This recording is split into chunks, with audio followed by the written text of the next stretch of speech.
can't be serious. The cowboy rejected the beautiful sister and chose the obese Amish girl no cowboy wanted? Gasps the shopkeeper as the dust settles around the unlikely pair walking through town. The plain girl has endured years of mockery, invisible beside her radiant sister, who collects marriage proposals like wildflowers. Everyone knows her fate, a life in the shadows, unwanted and forgotten. But the wealthy rancher sees something others miss, perhaps her sharp mind that handles the family store's accounts, or the quiet strength that keeps her family fed when others would crumble.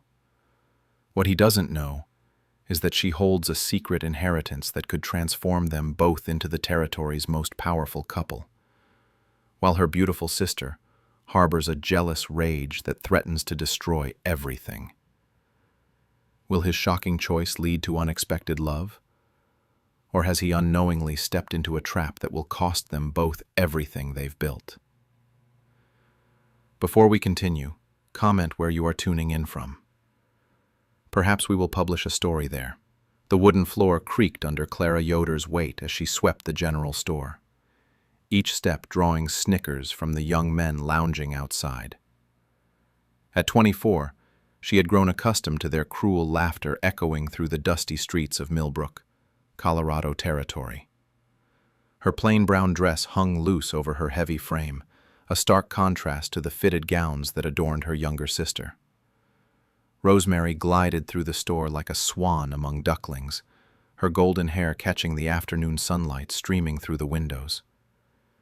Customers stumbled over themselves to help the town beauty, while Clara remained invisible behind the counter, methodically recording sales in her precise handwriting. Another proposal came for Rosemary today, their mother announced, entering with a basket of fresh bread. That makes 7 this month. Clara's pen never paused in its calculations. She had long since accepted her fate as the forgotten sister, destined to manage the family store, while Rosemary collected suitors like pressed flowers. The townspeople made their opinions clear with whispered comments and sideways glances.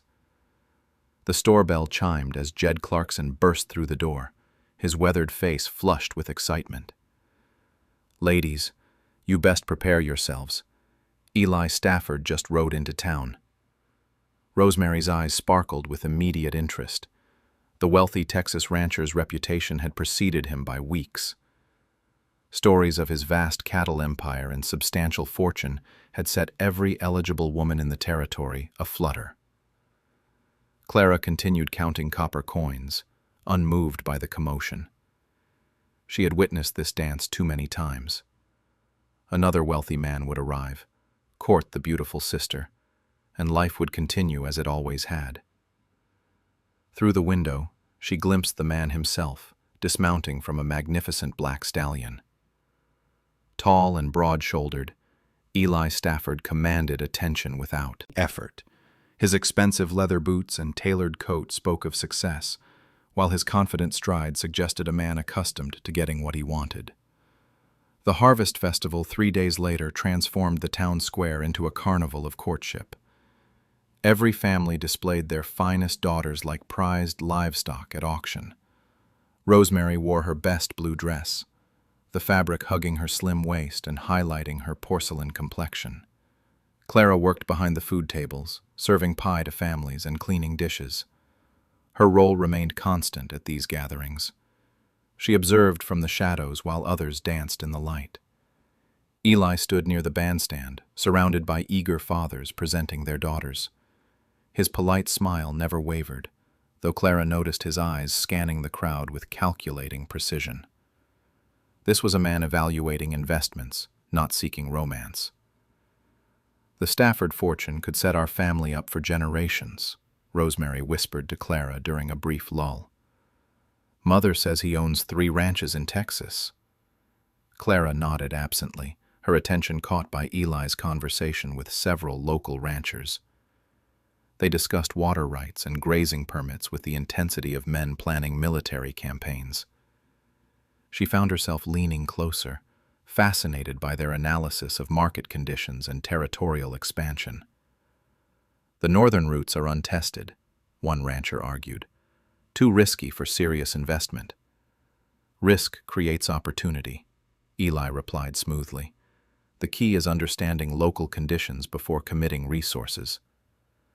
Clara's mind raced as she processed their discussion. She had spent countless hours studying discarded newspapers and business journals, teaching herself to read complex English far beyond her basic Amish education. The knowledge they shared aligned perfectly with patterns she had observed in regional commerce. When the ranchers departed for refreshments, Clara found herself approaching Eli with a boldness that surprised her. The northern routes aren't as risky as they claim. Eli turned, eyebrows raised in surprise. Excuse me? The weather patterns shift predictably. Spring floods clear the passes by May. Summer droughts actually make river crossings safer. Clara's voice grew stronger as she continued. Local Amish communities could provide reliable supply stations. We know the land. For the first time all evening, Eli's polite mask dropped. You've studied this? I keep records for our store. Trading patterns tell stories. Clara pulled a small ledger from her apron pocket. Seasonal variations, supply demands, profit margins. The numbers don't lie. Eli examined her meticulous calculations with growing interest. This analysis is remarkably sophisticated. Business is business, whether it's cattle or dry goods. Clara closed the ledger, suddenly aware of the curious stares surrounding them. Your expansion plans could succeed with proper local partnerships. Across the square, Rosemary watched the exchange with growing confusion. Men were supposed to seek her out, not engage her sister in serious conversation. Several potential suitors had already asked about Eli's whereabouts, clearly expecting him to follow established social protocols. The next morning brought unexpected visitors to the Yoder's household. A stern-faced lawyer arrived with official documents bearing Clara's name. Her parents gathered around the kitchen table, struggling to decipher the complex legal language. Your Aunt Martha has passed, the lawyer explained patiently. She left you a substantial inheritance. Clara stared at the papers in disbelief. She barely remembered her father's sister, who had moved west years earlier to homestead in the mountains. The legal terms swam before her eyes, but her self-taught reading skills gradually parsed their meaning. Land. Hundreds of acres of prime grazing territory, stretching along river valleys and mountain passes. Property that connected directly to the routes she had discussed with Eli just days before. The inheritance transformed everything. Clara was no longer the unwanted sister destined for spinsterhood. She had become one of the territory's largest landowners overnight. Word of Clara's inheritance spread through Millbrook faster than wildfire across dry prairie grass. The plain Amish girl who swept floors and counted pennies now owned more land than most established families combined. The revelation struck the community like lightning on a clear day. Rosemary stood frozen in the kitchen doorway, watching Clara examine the property maps spread across their wooden table. Her younger sister's carefully constructed world had shifted beneath her feet. The natural order that placed beauty above all else suddenly seemed fragile and uncertain. This cannot be accurate, their mother whispered, tracing the property boundaries with trembling fingers. Martha never mentioned such wealth. Clara studied the documents with newfound confidence. Her secret hours learning English legal terms finally served their purpose. The inheritance included not just land, but water rights, mineral claims, and established grazing contracts with territorial authorities. The property stretched along the exact northern routes Eli had discussed at the festival. Clara's business instincts recognized the strategic value immediately. This land could make or break any rancher's expansion plans. 3 days later, Eli Stafford appeared at their front door, carrying his hat and wearing his finest suit. The entire Yoder's family gathered in their modest parlor, tension crackling like kindling ready to ignite. "I've come to speak with Clara," Eli announced, his words dropping into the silence like stones into still water. Rosemary's face flushed crimson. Every social convention dictated that wealthy suitors sought her attention first. Her collection of marriage proposals had prepared her for this moment her entire life. Clara set down her sewing and met Eli's gaze directly. She had expected this visit, since learning about her inheritance. Men like Eli Stafford didn't make social calls without calculating potential gains. "Your property interests me greatly," Eli began without preamble. "My expansion plans require exactly those roots and water sources. I assumed as much." Clara's response carried no surprise or coquetry. "What do you propose?" Eli's directness matched her own. "Marriage. A practical arrangement benefiting both parties. You need someone who understands territorial business. I need access to your land." The room erupted in shocked whispers. Their parents exchanged bewildered glances, while Rosemary's mouth opened and closed without producing sound. Clara considered the proposal with the same methodical approach she applied to store inventories. Marriage to Eli would provide security, respect, and escape from her predetermined fate as the unwanted sister. The arrangement offered practical benefits without false romantic pretenses. "No love involved," Clara stated matter-of-factly. "Purely business." "Purely business," Eli confirmed. "We both understand the terms clearly." Rosemary finally found her voice. "This is absurd. Clara, you cannot seriously consider such a cold arrangement." But Clara had already made her decision. Years of watching her sister collect admiration based solely on appearance had taught her valuable lessons. Beauty faded. Character and intelligence created lasting value. "I accept your proposal, Mr. Stafford." The engagement announcement sent shockwaves through every social circle in Millbrook. Jed Clarkson nearly choked on his morning coffee when he heard the news. The town's established order had been turned upside down overnight. Women gathered in hushed clusters, dissecting every detail of the unlikely match. How had the overlooked sister secured the territory's most eligible bachelor, while the beauty remained unspoken for? "It's her inheritance," they whispered knowingly. "Money talks louder than pretty faces." "Still doesn't make sense," others argued. Plenty of wealthy men would court Rosemary gladly. But Eli's behavior suggested deeper motivations than simple gold digging. He spent hours at the general store, discussing business strategies with Clara, while barely acknowledging Rosemary's presence. Their conversations revealed Clara's hidden depths. Her mathematical abilities surpassed those of most educated men.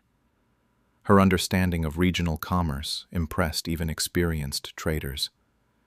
Her practical wisdom cut through complex problems like a sharp blade through silk. Eli found himself genuinely surprised by Clara's capabilities. He had expected a simple transaction. Instead, he discovered a partner whose intelligence complemented his own ambitions perfectly. Clara's childhood memories of Aunt Martha began. Clara was young, always seeming more interested in the studious niece than the pretty one. Martha had encouraged Clara's curiosity about numbers and patterns. She had brought books and papers from her mountain home, watching approvingly as Clara absorbed every detail with hungry interest. "Your mind works differently than most people," Martha had told her during one visit. "Don't let anyone convince you that's a weakness." The advice had sustained Clara through years of ridicule and dismissal. Now she understood that Martha had been preparing her for something greater than small-town obscurity. Eli's own background included similar struggles against conventional expectations. His family's ranch had failed when he was young, forcing him to rebuild their fortune through careful planning and calculated risks. He had learned to evaluate people based on substance rather than surface appeal. Clara's steady competence reminded him of qualities that created lasting success. The wedding planning proceeded with business-like efficiency. Clara insisted on maintaining her simple Amish traditions, while Eli handled legal arrangements. Their contract marriage would be binding but practical, free from emotional complications that destroyed other unions. Rosemary retreated into sullen resentment as the wedding date approached. Her lifelong assumption of superiority crumbled as she watched Clara claim the prize everyone expected her to win. The night before the ceremony, Clara sat in her childhood bedroom, contemplating the dramatic changes ahead. Tomorrow she would become Mrs. Eli Stafford, leaving behind her identity as the unwanted sister. But she understood that her transformation had begun the moment Martha's inheritance arrived. The quiet girl who counted coins and swept floors was evolving into something the community had never imagined possible. A woman of substance, whose worth transcended physical appearance. The wedding ceremony took place in the small Amish meeting house on a crisp October morning. Clara wore her mother's simple white dress, altered to fit her fuller figure. Eli stood beside her in his finest black suit, both of them maintaining the composed demeanor of business partners, finalizing an important contract. No flowers adorned the plain wooden interior. No romantic vows were exchanged beyond the standard legal requirements. The couple spoke their promises with the same matter-of-fact tone they used for discussing cattle prices and land boundaries. Rosemary attended with barely concealed bitterness, her perfect features marred by a sullen expression that had become her permanent mask. The sister who had expected a fairy tale wedding was forced to witness Clara's practical triumph. After the brief ceremony, Clara gathered her few possessions and followed Eli to his sprawling ranch house. The two-story structure dominated the landscape with its wide porches and modern conveniences. Clara had never lived in such luxury, but she adapted with characteristic pragmatism. Their first weeks together established clear boundaries and expectations. Eli maintained his office on the ground floor, while Clara claimed a small room upstairs for managing correspondence and accounts. They shared meals in polite silence, discussing ranch business with professional courtesy. Clara's Amish upbringing served them both well. She rose before dawn to prepare substantial breakfasts and managed household affairs with quiet efficiency. Her simple lifestyle required no expensive luxuries or social entertainments that other wealthy wives demanded. The combined properties created immediate opportunities for expansion. Clara's inheritance provided crucial water access during drought seasons, while Eli's established cattle operations generated steady income streams. Their marriage proved profitable from the very beginning. Local ranchers initially approached with skepticism, uncertain how to address the unusual partnership. But Clara's sharp business sense quickly earned their grudging respect. She negotiated supply contracts with the same precision she had used managing the family store. Her Amish connections proved invaluable for securing reliable workers. The community trusted Clara's judgment and provided skilled craftsmen, seasonal laborers, and suppliers at fair prices. Eli discovered that marrying into the Amish network offered advantages he had never considered. The cultural differences created occasional friction. Eli's direct business style sometimes clashed with Amish traditions of consensus and community input. Clara found herself serving as translator between two worlds, bridging gaps with patient diplomacy. Their evening routine consisted of reviewing ledgers and planning future investments. Clara's mathematical abilities impressed Eli daily as she identified inefficiencies and suggested improvements. Her formal education might have been limited, but her practical intelligence surpassed most college graduates. Winter's arrival tested their partnership in unexpected ways. Heavy snows isolated the ranch for weeks, forcing them into closer contact than their careful boundaries had allowed. They spent long evenings by the fireplace, initially discussing business but gradually sharing more personal observations. Clara learned that Eli's success had come at significant personal cost. His relentless focus on rebuilding family wealth had left little room for friendships or emotional connections. He approached relationships like business deals, calculating risks and potential returns. Eli discovered that Clara's quiet demeanor concealed sharp wit and surprising depth of knowledge. Her self-taught education had covered literature, philosophy, and current events far beyond typical feminine interests. Her opinions on territorial politics proved more insightful than those of most elected officials. The first real crisis arrived with December blizzards that trapped cattle in dangerous conditions. Clara insisted on accompanying the rescue efforts, despite Eli's protests about weather and safety. Her knowledge of local terrain, gained through childhood explorations, proved crucial for locating stranded animals. Working side by side in brutal conditions, they developed genuine respect for each other's capabilities. Eli saw Clara's courage and determination beneath her modest exterior. Clara witnessed Eli's concern for his workers and animals, revealing his hidden compassionate nature. Their business partnership evolved into something resembling friendship. They began sharing meals with actual conversation rather than uncomfortable silence.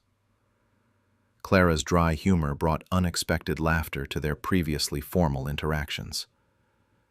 Spring brought new challenges and opportunities. Their combined ranch had become the territory's largest operation, attracting attention from competitors and potential investors. Clara's inheritance had transformed them into a regional power couple practically overnight. But success also brought scrutiny. Strange men began appearing in Millbrook, asking pointed questions about Clara's inheritance and the circumstances surrounding Aunt Martha's death. The inquiries seemed casual, but carried undertones of legal challenge. Rosemary's behavior grew increasingly erratic as her sister's status continued rising. The beautiful sister who had expected to marry wealth and prestige found herself overshadowed by the sibling she had always dismissed. Her resentment simmered beneath forced smiles and brittle politeness. Clara noticed important documents disappearing from her desk, then reappearing in slightly different positions. Legal papers relating to her inheritance seemed to be examined by unauthorized hands. Her instincts warned of approaching danger, though she couldn't identify the specific threat. Eli's protective instincts surprised them both. When suspicious strangers lingered near their property, he posted guards and implemented security measures typically reserved for military installations. His investment in their partnership had grown beyond mere financial considerations. The community's perception of Clara underwent gradual transformation. Women who had previously ignored or mocked her now sought her advice on business matters and family decisions. Her success challenged their assumptions about worth and value. Even former critics acknowledged Clara's positive influence on Eli's reputation. His ruthless business practices had softened under her influence, earning goodwill throughout the territory. Their partnership demonstrated that practical marriages could benefit entire communities. But underneath their growing success lurked unresolved tensions that would soon threaten everything they had built together. The pneumonia struck Eli during the harshest week of winter, when temperatures plunged below freezing and snow blocked all roads to town. Clara found him collapsed in the barn after morning chores, his fever burning like a forge fire and his breathing shallow as mountain air. Without hesitation, she dragged his unconscious form inside and transformed their formal living arrangement into a makeshift hospital. The practical marriage contract said nothing about nursing duties, but Clara's Amish upbringing had taught her that responsibilities transcended written agreements. For 3 days and nights, she maintained constant vigil beside his bed. Hot compresses battled the fever, while herbal remedies passed down through generations fought the infection in his lungs. Clara slept in brief intervals, always listening for changes in his labored breathing. Eli drifted in and out of consciousness, sometimes calling out in delirium about failed cattle drives and lost family fortunes. Clara heard fragments of his personal history that explained his guarded nature and relentless pursuit of security. His vulnerability stripped away the confident businessman facade completely. On the fourth morning, his fever finally broke. Eli's eyes opened with clarity for the first time since falling ill, focusing immediately on Clara's exhausted face hovering above him. Dark circles ringed her eyes, and her usually neat hair hung in disheveled strands. "You stayed," he whispered, his voice barely audible. "Where else would I go?" Clara's matter-of-fact response carried no expectation of gratitude or praise. Recovery proved slow and humbling for a man accustomed to physical strength and independence. Clara helped him with basic tasks that wounded his pride, but were necessary for healing. Her gentle efficiency made the indignities bearable. During long afternoons confined to bed, they talked with unprecedented openness. Eli shared stories of his family's poverty and his desperate climb back to respectability. Clara revealed her childhood dreams of education and travel, sacrificed to family duty and social expectations. The forced intimacy of caregiving broke down barriers they had carefully maintained since their wedding. Neither acknowledged the shift directly, but both recognized that their relationship had crossed into uncharted territory. As spring arrived and Eli regained his strength, their partnership deepened beyond business considerations. Clara's wisdom guided major decisions, while Eli's experience provided practical implementation. They functioned like a well-oiled machine, with perfectly matched components. The town's attitude toward Clara completed its transformation during Eli's illness. Women who had previously scorned her now praised her dedication and skill. Her nursing abilities had saved not just her husband's life, but preserved the region's largest employer. Their ranch became a model for successful cooperation between English and Amish communities. Clara's connections provided skilled workers who appreciated fair wages and respectful treatment. Attracted unwanted attention from predators who viewed prosperity as vulnerability.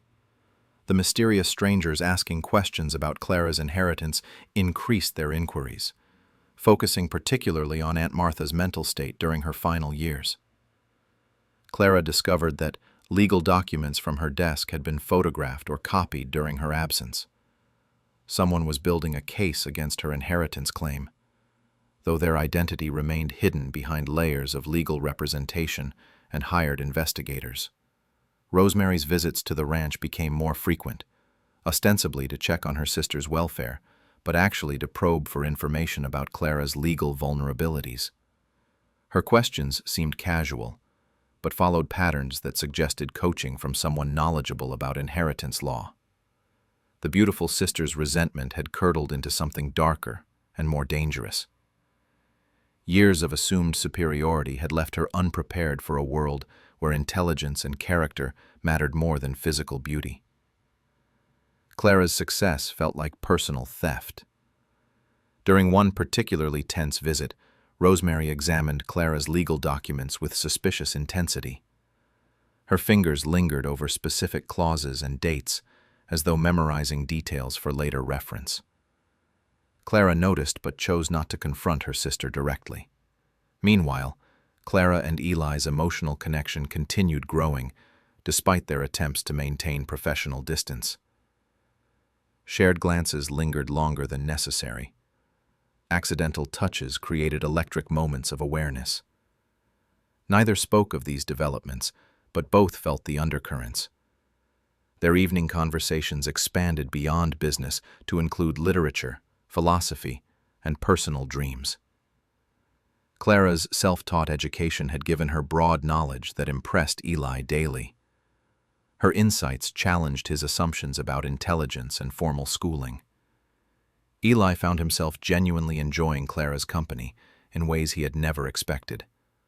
Her dry humor brightened his naturally serious demeanor. Her steady presence provided comfort that wealth and success had never delivered. Clara recognized that her feelings for Eli were evolving beyond gratitude and mutual respect. His protective instincts and genuine appreciation for her abilities awakened emotions she had believed herself incapable of experiencing. The practical marriage was becoming something entirely different. But they maintained the pretense of their business arrangement, neither willing to risk the successful partnership by admitting deeper feelings. Fear of rejection and misunderstanding kept them trapped in emotional limbo. The legal threats circling their property created additional stress that tested their relationship's foundations. Clara's inheritance remained the cornerstone of their combined wealth, and challenges to its validity could destroy everything they had built together. Eli's business reputation would survive such losses, but Clara would face return to her previous obscurity, with the added humiliation of having briefly risen above her station. The stakes grew higher as summer approached, and the mysterious legal challenges intensified. Their happiness hung in precarious balance, threatened by external enemies and internal fears that neither was brave enough to confront directly. The legal papers arrived on a scorching July morning, delivered by a stern-faced courier who demanded Clara's personal signature. The official documents challenged every aspect of her inheritance, claiming Aunt Martha had been mentally incompetent when she drafted her will. Clara's hands trembled as she read the accusations. The lawsuit alleged that Martha suffered from severe dementia, making her incapable of sound legal decisions. Forged medical records supported claims of erratic behavior and confused thinking during her final months. Eli studied the documents with growing alarm. The legal challenge was professionally crafted, backed by substantial resources and inside knowledge of Martha's personal history. Someone with intimate family information was orchestrating this attack. "They know details only family members would possess," Clara whispered, her voice hollow with realization. The plaintiff's name appeared in small print at the bottom of the final page. Rosemary Yoders, represented by the law firm of Blackwood and Associates. Clara's beautiful sister had declared war on everything Clara had built. The betrayal cut deeper than any physical wound. Rosemary had smiled at family dinners while secretly plotting to destroy her sister's life. Every casual question about the inheritance had been intelligence gathering for legal warfare. Evidence emerged of months of careful preparation. Rosemary had contacted distant relatives, seeking testimony about Martha's alleged mental decline. She had hired private investigators to document any irregularities in the inheritance process. The beautiful sister's jealousy had transformed into calculated malice. If she couldn't have the wealthy husband and elevated status she believed she deserved, then Clara wouldn't keep them either. Eli's business associates began distancing themselves as news of the legal challenge spread throughout the territory. Partnerships built on Clara's land ownership suddenly seemed precarious investments. Several major contracts were quietly canceled. The ranch's financial foundation started crumbling as suppliers demanded immediate payment, and banks questioned loan agreements tied to disputed property. Their carefully constructed empire faced collapse within weeks if the inheritance challenge succeeded. Clara retreated into herself, consumed by guilt over bringing this catastrophe into Eli's life. Their practical marriage had seemed safe for both parties, but she had unknowingly introduced a poison that threatened to destroy everything he had worked to build. Sleepless nights left her hollow-eyed and withdrawn. She performed household duties mechanically, while her mind raced through worst-case scenarios. Returning to her previous life of obscurity and mockery seemed inevitable. Eli watched his wife suffering with growing anguish. Somewhere during their months together, the practical arrangement had evolved into something far more precious. Seeing Clara's pain awakened protective instincts he hadn't known he possessed. The legal battle consumed their savings as attorney fees mounted. Rosemary's lawyers filed motion after motion, each one requiring expensive responses. The strategy seemed designed to bankrupt them through legal costs rather than courtroom victory. Community opinion split along predictable lines. Some supported Clara's claim based on her character and contributions to local prosperity. Others whispered that the Plain sister had somehow manipulated her elderly aunt into changing the will. Jed Clarkson organized a town meeting to address the controversy publicly. The territorial courthouse filled beyond capacity as residents gathered to witness the dramatic confrontation between the sisters.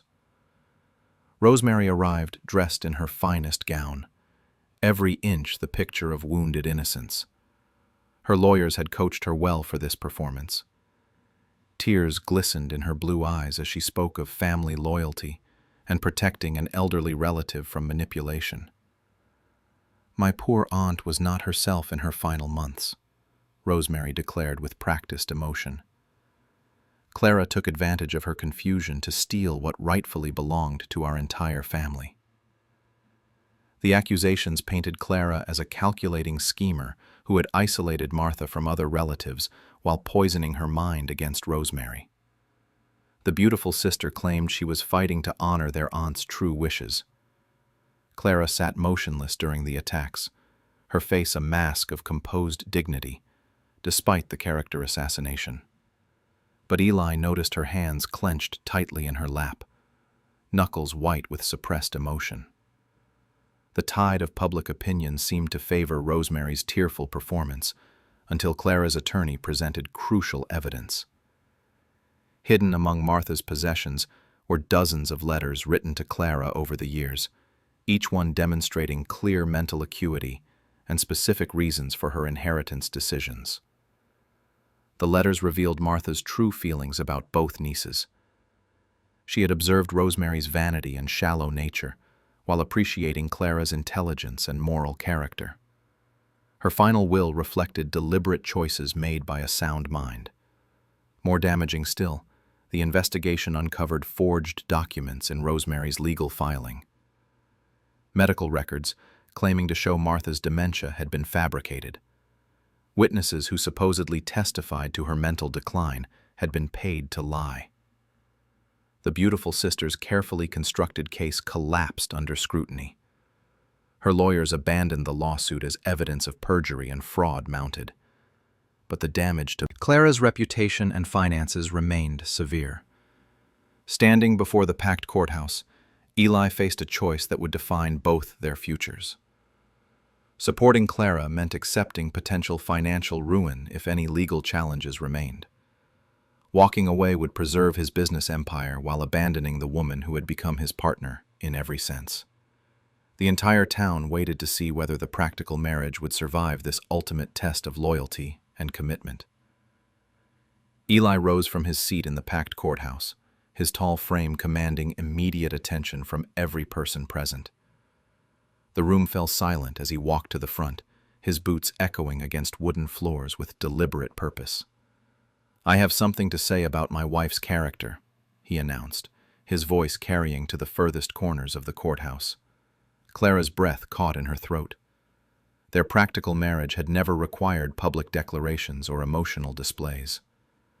Whatever Eli was about to say would either save or destroy them both. "6 months ago, I came to this territory seeking business opportunities," Eli continued, his gaze sweeping across the assembled crowd. "I found something far more valuable than land or cattle. I found a woman of integrity." Murmurs rippled through the audience as Eli's words took unexpected direction. This was not the calculated businessman they knew, but a man speaking from genuine conviction. "Clara Stafford has proven herself through actions, not appearances. She nursed me through near-fatal illness when she could have let me die and claimed everything for herself. She turned our combined properties into the territory's most successful operation through intelligence and hard work." Rosemary shifted uncomfortably in her seat as her sister received public praise she had never experienced. The beautiful sister's triumph was crumbling before her eyes. Eli pulled out Martha's letters, holding them high for everyone to see. These letters spanned 15 years of correspondence between Martha Yoders and Clara. They reveal a brilliant woman who saw past superficial beauty to recognize true worth. He began reading selected passages that demonstrated Martha's clear mental state and deliberate reasoning. Each letter praised Clara's character, while expressing disappointment in Rosemary's shallow pursuits and selfish nature. Martha wrote these words just weeks before her death. Eli's voice carried Martha's own assessment.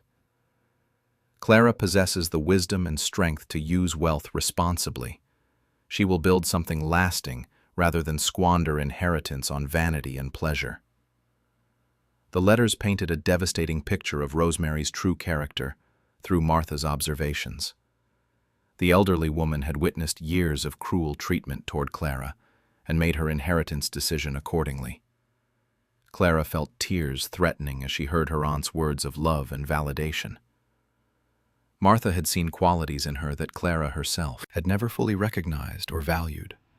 Furthermore, Eli continued, this legal challenge has revealed fraud and perjury by the plaintiff. Medical records were forged. Witnesses were bribed. This is not a family dispute, but criminal activity designed to steal legitimately inherited property. The courthouse erupted in shocked whispers as the full scope of Rosemary's deception became clear. The beautiful sister had not simply contested the will, but committed serious crimes in pursuit of wealth that was never rightfully hers. Judge Morrison called for order before addressing Rosemary directly. Miss Yoders, these are serious allegations. Do you have anything to say in your defense? Rosemary's composure finally cracked under the weight of exposure. Her practiced tears became genuine as she realized the magnitude of her failure. I only wanted what should have been mine. Clara was supposed to be nothing. I was the beautiful one. I deserved the wealthy husband and the inheritance. Her confession sealed her fate while revealing the twisted logic behind her actions. A lifetime of being praised for beauty alone had left her incapable of accepting a world where other qualities mattered more. Judge Morrison dismissed the case with prejudice, ruling that Clara's inheritance was legally sound and properly executed. He also ordered an investigation into the criminal activities surrounding the false lawsuit. As the crowd dispersed, Clara found herself surrounded by community members offering congratulations and support. The same people who had once mocked her appearance now praised her strength and character. But Clara's attention focused entirely on Eli, who had risked his reputation and business relationships to defend her publicly. His support went far beyond their practical marriage agreement. That evening, they sat together on their ranch porch, watching the sun set over the property that was now unquestionably theirs. The legal battle was over, but more important questions remained unresolved between them. You didn't have to defend me so forcefully, Clara said quietly. Your business connections matter more than public opinion. Eli turned to face her fully, his expression serious but gentle. Somewhere during these months, our practical arrangement stopped being practical for me. I would have defended you even if it cost me everything. The admission hung in the evening air like a bridge neither had expected to cross. Their carefully maintained emotional distance had been an illusion for weeks. I've fallen in love with you, Clara. Not your inheritance or your business sense, though I admire those qualities. I love your strength, your wisdom, your quiet courage. You've shown me what real partnership means. Clara felt her heart racing as she processed words she had never dared hope to hear. The practical marriage had evolved into something she had dreamed of, but never believed possible. I love you too, she whispered, the confession feeling both terrifying and liberating. I have for months, but I was afraid to hope you might feel the same way. Their first real kiss sealed the transformation of their relationship from business arrangement to genuine marriage. The practical had become passionate through shared trials and mutual respect. 1 year later, Clara stood before a group of young women in the newly established Millbrook Women's Business Academy. Her success had inspired the creation of educational opportunities for females seeking practical skills and financial independence. Worth is not determined by appearance or birth circumstances, she told her eager students. It comes from character, intelligence, and the courage to use your abilities for good. Eli watched from the doorway, pride evident in his expression as his wife inspired the next generation of strong women. Their partnership had transformed not just their own lives, but their entire community's understanding of value and potential. Rosemary, serving a reduced sentence for fraud, had begun learning humility through honest work and genuine hardship. Time would tell whether she could develop the character she had previously scorned. Clara and Eli's love story proved that the most lasting relationships were built on respect, trust, and shared purpose, rather than surface attractions that faded with time.